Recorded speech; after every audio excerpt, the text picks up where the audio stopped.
Good morning students. आज हम लोग 2 BCA की एडवांस सी प्रोग्रामिंग के अंतर्गत जो पॉइंटर हम लोगों ने लास्ट क्लास पे स्टार्ट किया था, आज पॉइंटर के कॉन्सेप्ट को हम लोग कंटिन्यू कर रहे हैं। क्योंकि लास्ट क्लास में हम लोगों ने पॉइंटर की आवश्यकता क्या है, पॉइंटर क्या है, पॉइंटर का डिक्लेरेशन कैसे होता है, पॉइंटर मेमोरी में किस तरह से स्टोर होता है, पॉइंटर में वैल्यू को कैसे असाइन किया जाता है, पॉइंटर के यूसेज क्या हैं, उसके एडवांटेजेस क्या हैं और डिसएडवांटेजेस हम लोगों ने देखा था। आज हम पॉइंटर के कॉन्सेप्ट के साथ ही एक पॉइंटर का टाइप देख रहे हैं जिसे हम नल पॉइंटर के नाम से जानते हैं। क्योंकि लास्ट ईयर के क्वेश्चन पेपर में एक क्वेश्चन आया था, what is null pointer, explain with example. तो आज हम नल पॉइंटर्स को एक्सप्लेन कर रहे हैं। It is always a good practice to assign a null value to a pointer variable in case you do not have an exact address to be assigned। किसी भी pointer को डिक्लेयर करते समय यह एक अच्छी प्रैक्टिस होती है कि हम उस वेरिएबल या पॉइंटर को डिक्लेयर करने के बाद इनिशियल वैल्यू के रूप में उसे कुछ असाइन कर दें। जैसे हम लोग कोई एक नॉर्मल वेरिएबल डिक्लेयर करते हैं तो हम क्या करते हैं, डेटा टाइप अर्थात इंट, वेरिएबल नेम ए, इस तरह से डिक्लेयर करते हैं। अगर हम उसको इंट ए इक्वल्स टू 0 कर दें, मीन्स ए की वैल्यू को हम लोगों ने 0 से इनिशियलाइज कर दिया है, जिससे फ्यूचर में जब भी कभी उस वेरिएबल का यूज हम प्रोग्राम में करेंगे तो हमें गार्बेज वैल्यू का सामना नहीं करना पड़ेगा और हमारा जो रिजल्ट्स होगा वो एग्जैक्ट रिजल्ट्स आएगा, एक्यूरेट रिजल्ट्स आएगा।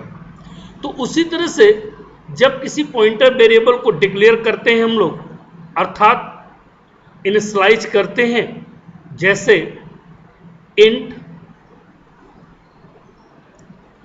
डी रेफरेंस ऑपरेटर अर्थात एस्ट्रिक, और फिर हम पॉइंटर वेरिएबल का नाम देते हैं और उसको सेमीकोलन से टर्मिनेट कर देते हैं।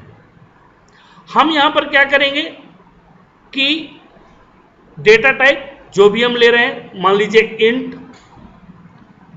डी रेफरेंस ऑपरेटर एस्ट्रिक और पॉइंटर वेरिएबल जो भी एज योर विश, आपने एक वेरिएबल लिया, मान लीजिए ptr, तो ptr इक्वल्स टू 0 हम उसको यदि असाइन कर देते हैं तो वो क्या कहलाता है कि हमने पॉइंटर वेरिएबल को नल से असाइन कर दिया। A pointer that is assigned null is called a null pointer. Means जब हम पॉइंटर को 0 से इनिशियलाइज, 0 अर्थात नल से इनिशियलाइज कर देते हैं तो वो पॉइंटर क्या होता है, नल पॉइंटर कहलाता है। The null pointer is a constant with a value of 0 defined in the several standard library. जितने भी स्टैंडर्ड लाइब्रेरीज होती हैं उन सभी में नल पॉइंटर को कांस्टेंट के रूप में 0 वैल्यू के साथ डिफाइन किया गया है। In most of the operating system program are not permitted to access memory address 0। कई सारे ऐसे प्रोग्राम ऑपरेटिंग सिस्टम हैं जो प्रोग्राम में इस बात की कतई परमिशन नहीं प्रोवाइड करते, नहीं परमिट करते कि हम मेमोरी एड्रेस के साथ 0 एक्सेस करें, क्योंकि ऐसे नंबर्स ऑपरेटिंग सिस्टम में मेमोरी को रिजर्व्ड कर दिए जाते हैं। However, the memory address 0 has a special significance. It signals that the pointer is not intended to point to an accessible memory location. और कभी कभी ऐसा होता है कि हम 0 से इनिशियलाइज कर दिया तो मेमोरी एड्रेस हमारे दिए गए पॉइंटर को इस बात का इंडिकेशंस देता है कि क्या आप मेमोरी लोकेशंस के द्वारा जो मेमोरी एड्रेस इनिशियलाइज किया गया उसको एक्सेस कर रहे हैं. But by conventions if a pointer contains the null value it is assumed to point to nothing. Means लेकिन यदि हम क्या करते हैं उसी वेरिएबल को मीन्स पॉइंटर वेरिएबल को हम नल से इनिशियलाइज कर देते हैं तो इस बात के पुख्ता सबूत हो जाते हैं कि इस पॉइंटर में किसी भी प्रकार की मेमोरी वैल्यू असाइंड नहीं की गई है. तो देखिए एक एग्जांपल के थ्रू मैं आप लोगों के साथ इसको डिस्कस कर रहा हूं. तो देखिएगा किस तरह से हम लोग किसी पॉइंटर वेरिएबल को नल वैल्यू के साथ असाइन करेंगे.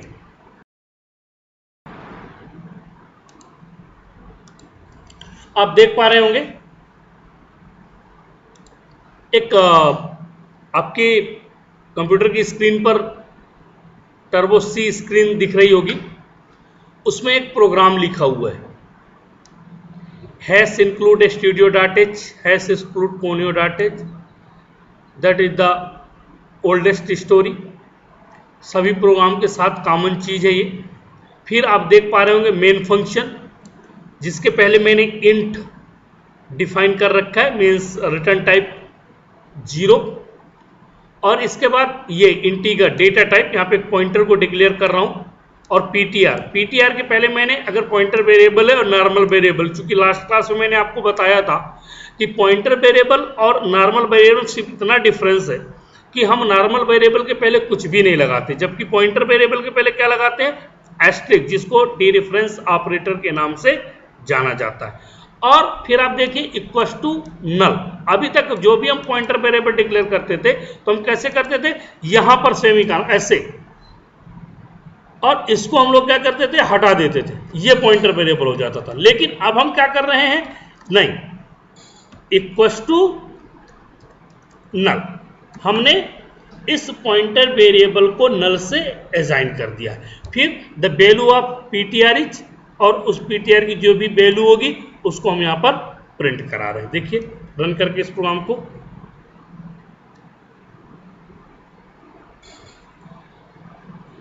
सॉरी पहले से स्क्रीन इसकी वो है मैं एक क्लियर फंक्शन लगाता हूं इसके बाद आप लोगों को दिखाता हूं.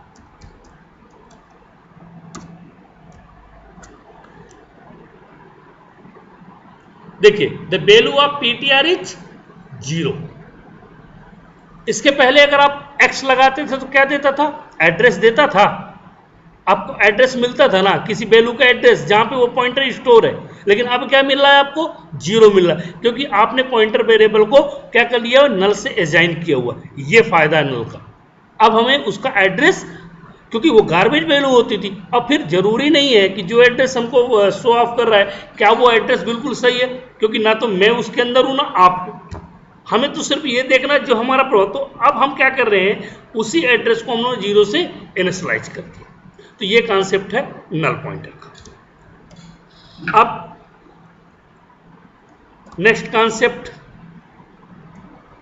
क्या होगा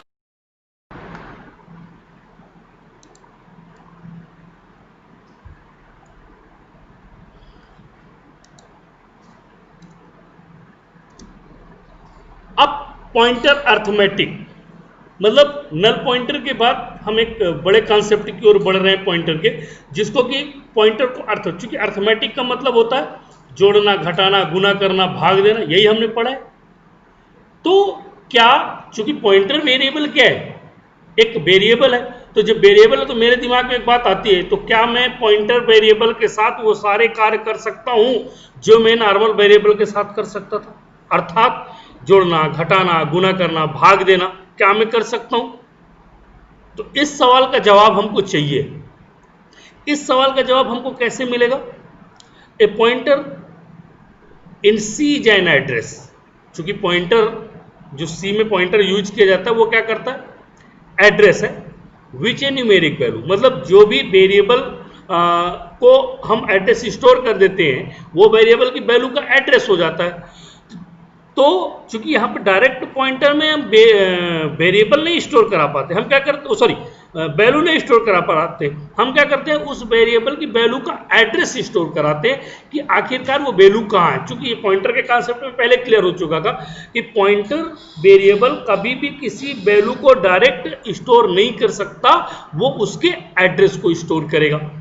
तो therefore you can perform arithmetic operation on a pointer just as you can on a numeric value। तो अब हम क्या कर सकते हैं, हम एक न्यूमेरिक वैल्यू की तरह उन एड्रेस के साथ अर्थमेटिक ऑपरेशंस परफॉर्म कर सकते हैं। लेकिन कौन कौन? There are 4 arithmetic operators that can be used on pointers. तो हम पॉइंटर के साथ 4 प्रकार के अर्थमेटिक ऑपरेटर यूज कर सकते हैं। कौन कौन से? पहला है इंक्रीमेंटिंग ए पॉइंटर, मतलब अर्थात प्लस प्लस। दूसरा है डिक्रीमेंटिंग ए पॉइंटर, अर्थात माइनस माइनस। एडिंग ए पॉइंटर, अर्थात प्लस। सब्ट्रैक्टिंग ए पॉइंटर, अर्थात माइनस। मीन्स हम 4 प्रकार के ऑपरेशंस तो परफॉर्म कर सकते हैं, लेकिन क्या जोड़ने और घटाने के अलावा ना तो गुणा दे सकते हैं और ना भाग दे सकते हैं। मीन्स अगर सिंगल वर्ड में मैं कहूं तो पॉइंटर में जब भी किसी वेरिएबल के साथ अर्थमेटिक ऑपरेशंस की बात आएगी तो जोड़ने और घटाने के अलावा हम कुछ नहीं कर सकते हैं। अब देखिए मैं इंक्रीमेंटिंग और डिक्रीमेंटिंग आखिरकार होती कैसे है।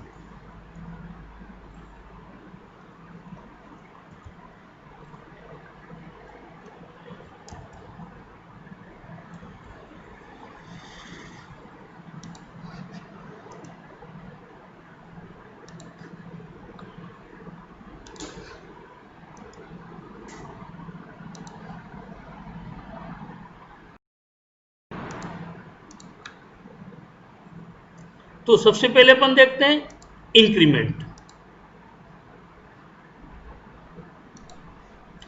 इंक्रीमेंट में देखिए hash include studio dot h old story const int max equal to 3। मैंने यहां पर क्या किया है, एक कांस्टेंट वैल्यू ले रखा है, उस वेरिएबल का नाम है मैक्स और उसकी वैल्यू है 3। अब इंट 10, 100 एंड 200 आई और पीटीआर को हमने यहां पे इनिशियलाइज किया। पीटीआर इक्वल्स टू बैर, बैर मतलब इसका एड्रेस, क्योंकि यहाँ पे एम्परसेंड लगाने की जरूरत नहीं है क्योंकि अरे ऑलरेडी लगा हुआ है, तो 10, 100 और 200 ये तीनों के एड्रेस पीटीआर में स्टोर हो गए। I equals to 0, I less than max मतलब मैक्स से ज्यादा नहीं होना चाहिए, and then I plus plus, ये है यहां पर इंक्रीमेंट। और अब हम क्या कर रहे हैं, यहां पर उनका एड्रेस भी प्रिंट करा रहे हैं और उसकी वैल्यू भी प्रिंट करा रहे हैं वेरिएबल की। तो देखिए इस प्रोग्राम को किस तरह से रन होगा ये।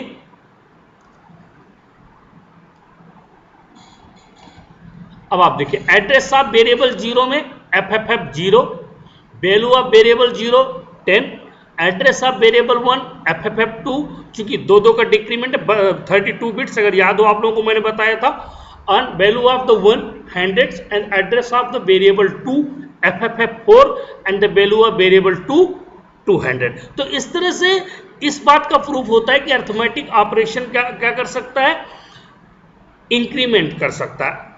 अब हम देखते हैं नेक्स्ट डिक्रीमेंट क्या होता है। तो देखिए डिक्रीमेंट क्या होगा,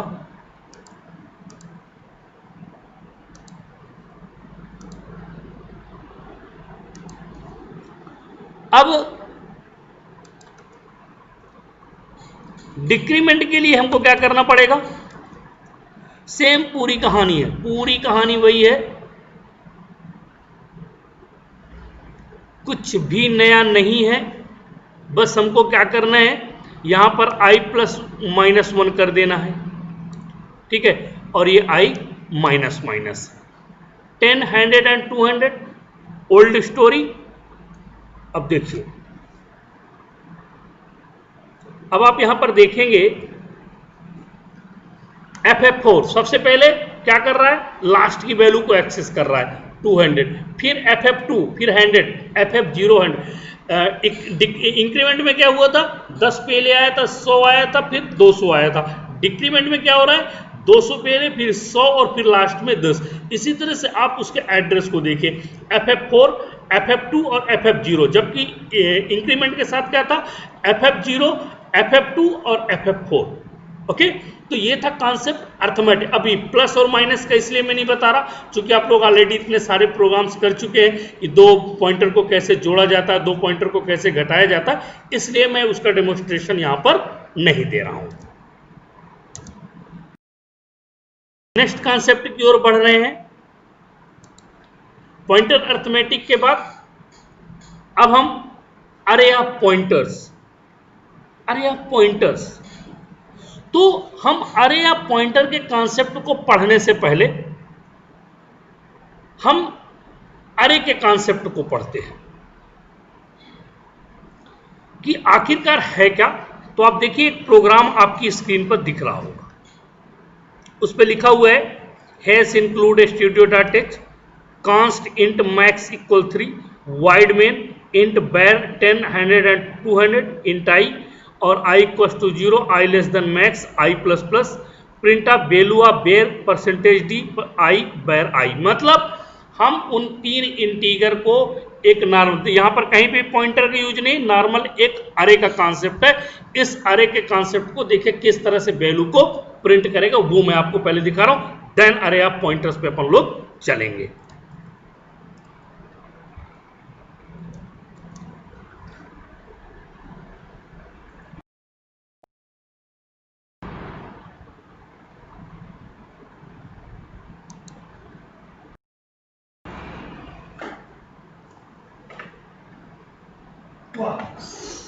वाह वाह वाह वाह।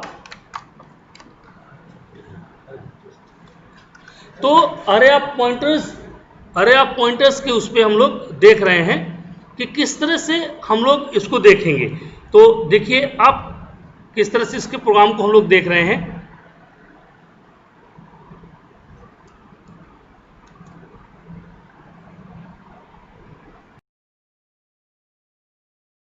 कोई भी वैल्यू नहीं है, डायरेक्ट हम एक अरे के प्रोग्राम्स को, यहाँ पर नॉर्मल एक अरे का प्रोग्राम है जिसमें तीन इंटीगर वैल्यू है 10, 100 और 200।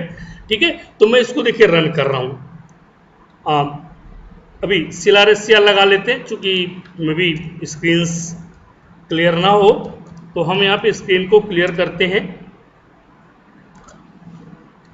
अब आप देख पा रहे होंगे, आपकी स्क्रीन में दिख रहा होगा value of variable 0 10, value of variable 100, value of variable 2 200। Normal एक सिंपल सा अरे का प्रोग्राम है, कहीं पर कुछ भी दूसरी चीज यूज नहीं है।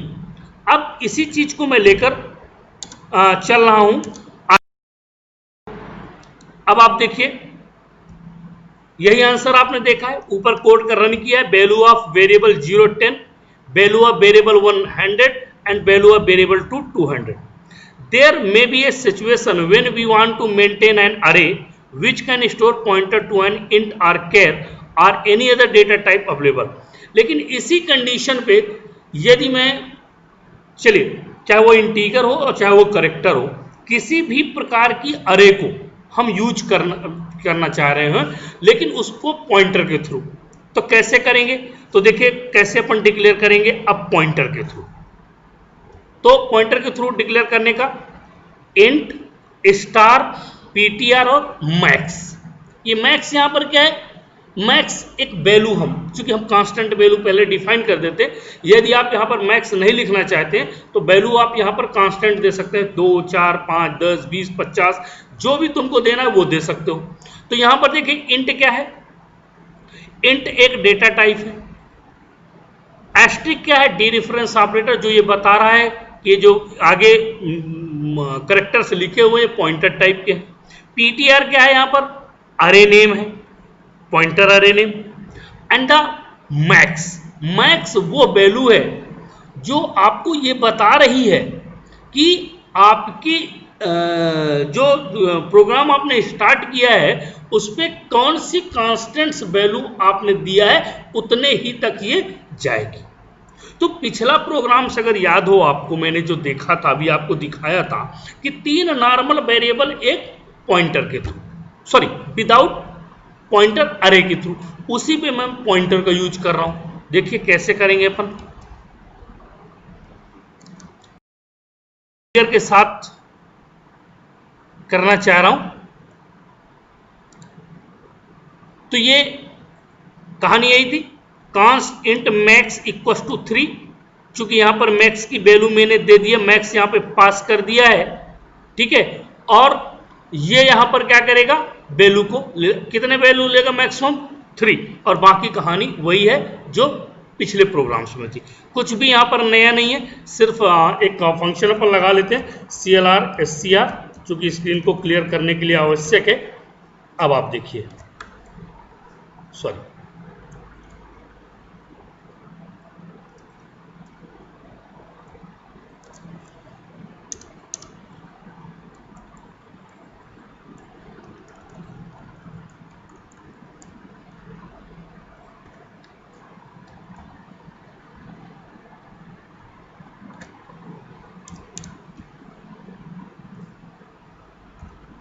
ये यहां पर मैक्स और यहां पर कांस्ट अगर ऐसे नहीं ले रहा है तो अपन इसको क्या कर देंगे, डिफाइन कर देंगे। अगर याद हो आप लोगों को प्री प्रोसेसर का नियम, define max 3 and the control F9, okay. Equal to हटेगा यहां पर और यहां पे सेमी काल हट जाएगा and the control F9, oh sorry, hash define max 3, ये लीजिए, ये आपका प्रोग्राम रन हुआ। अब आप इसका आउटपुट देखिए, देखिए सेम वही आउटपुट है जो पहले प्रोग्राम्स का था, लेकिन आप यहां पर देखिए, यहां पर हमने क्या किया है, ये यहां पर आप देख पा रहे होंगे, यहां पे PTR हमने लिया है, उस पर अपन ने क्या कर दिया, मैक्स की वैल्यू को पास कर दिया। आप चाहे तो इस लाइन को हम स्किप कर सकते हैं, इस लाइन को स्किप करके अपने यहां क्या कर सकते हैं, 3 कर सकते हैं, या PTR इक्वल टू बैर कर देते हैं कि PTR में बैर इंक्लूड हो जाए, तो किसी भी अरे में पॉइंटर के थ्रू यूज अपन कर सकते हैं। अब इसी प्रोग्राम को करेक्टर के रूप में हम करते हैं, तो देखिए करेक्टर के रूप में कैसे करते हैं। यहां पर देखिए, const int max equal to 4 name, और यहां पर 4 नाम हमने दे दिए, कोई भी नाम आप दे सकते हैं, और उन चारों को यहां पर क्या करा रहा है, वो प्रिंट करा रहा है। ये लीजिए देखिए, ओ सॉरी, वो अपन देख लेते हैं इसको, CLR SCR फंक्शन है स्क्रीन को क्लियर करने का। अब आप देखिए, ये 4 नाम आपके सामने हैं, नेम 0, नेम 1, नेम 2 और नेम 3। तो इस तरह से हम इंटीजर और कैरेक्टर दोनों के साथ अरे या पॉइंटर का यूज कर सकते हैं। अब आप देखिए, नया कॉन्सेप्ट की ओर चलते हैं अपन।